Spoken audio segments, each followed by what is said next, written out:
Šobrīd atrodos Cēsīs un man aiz muguras esošā lielā melnā māja ir kosmosa izziņas centrs, kas šodien tiek atklāts. Katrs solis kosmosā ir būtisks. Centra vadītājs paskaidro, ka pirmā mūs sagaida īpaša grīda.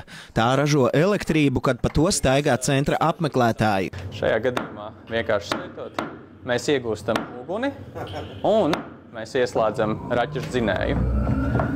Tālāk centra pirmajā stāvā mēs uzzinām to, kā attīstoties sabiedrībai, mēs kopš senas vēstures soli pa solim nonācām līdz raķešu zinātnei. Šeit ir apskatāmas vēsturiski slavenākās raķetes. To izmēru mēs varam salīdzināt ar Brīvības pieminekli un Pētera baznīcu. Kā astronauts dzīvo ikdienā kosmosa stacijā, viņam tur jāpavada 6 mēneši. Izpētes centra otrajā stāvā ir iespēja apmeklēt kosmosa staciju Auseklis. Ik viens eksponāts un uzdevums rosina apmeklētājus zinātkāri. Galvenais mērķis saturiski ir radīt bērnos interesi par dabaszinātnēm, inženierzinātnēm, tehnoloģijām, matemātiku un citām jomām, bet caur kosmosa nozares tematiku.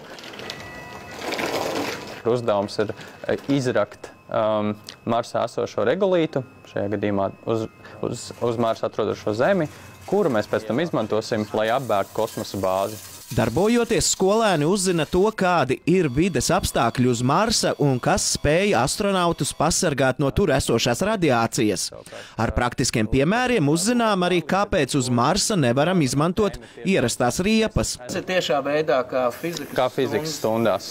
Ir iespēja praktiski redzēt un pārbaudīt to, ka skolā gūtās zināšanas nodara, lai tiktu galā ar izaicinājumiem, kas radušies uz citas planētas. Atgriežoties atpakaļ skolas solā un mācoties kādu priekšmetu matemātikā vai fizikā vai ķīmijā vai kādā citā, viņš saprastu, hei, bet īstenībā mācoties šīs mācību priekšmetus, es varētu pēc tam kļūt par nākošo astronautu vai zinātnieku. Centra trešajā stāvā skolēni var risināt dažādus scenārijus, kas rodas astronautiem apgūstot plašo visumu.